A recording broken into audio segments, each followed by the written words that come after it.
Hello. First for GU this season is The Search for the Slimy Stone. That's book 3 in the Felix and Calcite series. That's from Super Potato creator Artur Laperla.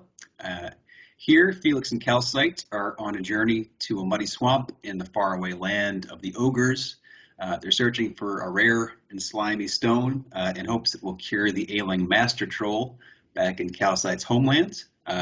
And in the end, the mission is a success, but the duo has to contend with a colorful variety of swamp monsters first. Book 1 in Felix and Calcite was a Junior Library Guild selection, and SLJ called it eye-catching and a fun, fast read. And Book 3 is an endearingly goofy conclusion to the series. Next, please. The Green Girls, a new middle grade single title, finds 13-year-olds Emma, Lily, and Fadila wanting to save the planet, but no one around them seems to care. So under the name The Green Girls, they take to social media and document a series of protests around their home country of France. The actions stir up some good trouble as they tackle topics such as container ship pollution, palm oil overproduction, and more environmental hazards. And with both of the book's major protests, successful container ship launch protest and a protest at a palm oil refinery, readers get a hint of wish fulfillment as the characters successfully mount their demonstrations, but also a sense that these issues are complicated and there's a lot more to be done. It comes through the creative team of Loic Nicolas, Antoine Losty, Alberto Zanon, and Roberta Pierpoli. The Green Girls depicts youth activism with irreverence, heart, and attention to a whole range of environmental issues. It has appealing artwork, contemporary social media savvy, and it encourages readers to make a difference themselves too. Another band's treasure, A Story of Recycled Instruments, is an early middle grade graphic novel and the debut book from Hua Linzi, an artist from Beijing, China, who now resides in Lyon, France. The book is a lightly fictionalized story inspired by the real-life Orquestra de Instrumentos Reciclados de Cartera. The story takes place in a village in Paraguay where a musician and teacher, Diego, dreams of giving music lessons to the children he sees each day. But the big problem is there aren't enough instruments to go around.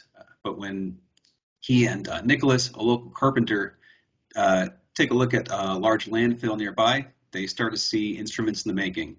For example, a paint can, a wooden plank, and a faucet knob become the starting points for a new violin, and an old X-ray film sheet becomes the top of a drum.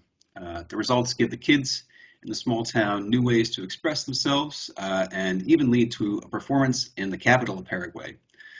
So it's a big-hearted tale of music and also ingenuity with an environmental consciousness and interesting examples of problem solving in action too. Next, please. Book list called Seekers of the Auto, Volume 1, an enchanting, beautifully crafted adventure for children and adults alike. And in Book 2 of the series, Strange Alliances, Xinyue, a treasure hunter turned guardian of a baby deity, has escaped death and awakened in a strange new land. Qiliu, the boy he once called brother, has been captured by enemies and must tamp down his rage long enough to make his next move. Faced with wolf raiders, frog royalty, and killer plants, both young men will have to choose allies carefully as powerful new forces emerge in the story. This series by Najuan of the Batchelder Honor Book My Beijing is a fantasy rich with mystery, double crosses, and really beautiful watercolor artwork too. Next, please. Super Potato's Middle Ages Adventure is Book 10, a fun entry in a long-running series with Super Potato taking a trip back to medieval times to rescue a scientist who's been stranded in the past.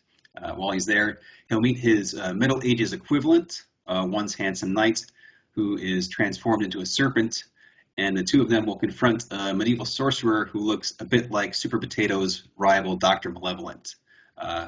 All this and Super Potato processes losing the giant muscles he gained in Book 6. So like I say, it's a fun one. In spring 23, the Graphic Science Bio series is also returning with more nonfiction profiles of scientists who change the way people see the world. As always, author-artist Jordi Bayari has paired with a PhD in the history of science for accuracy. Galileo Galilei and the Movement of the Planets shows Galileo's close study of the night sky, which helps support the theory that planets move around the sun and prompted a major backlash. Louis Pasteur and the Power of Observation covers Pasteur's wide-ranging life of research, which had him studying everything from how to prevent wine spoilage to the vaccination process, which saw him directly saving numerous lives. Ada Lovelace and the Start of Computers depicts Lovelace's mathematics education in the 1800s and her support for the early calculation machines of engineer Charles Babbage. And readers see Lovelace spreading awareness of what an early computer could do. Mary Anning and the Great Fossil Discoveries spotlights the pioneering amateur paleontologist as she grows up in a family of fossil hunters and eventually makes some of the most notable fossil discoveries of the 19th century, including ichthyosaur remains, plesiosaurus remains, and a lot more.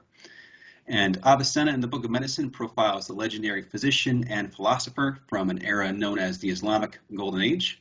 Avicenna's early medical encyclopedia, the Canon of Medicine, was a groundbreaking text that scholars and healers read for centuries afterwards.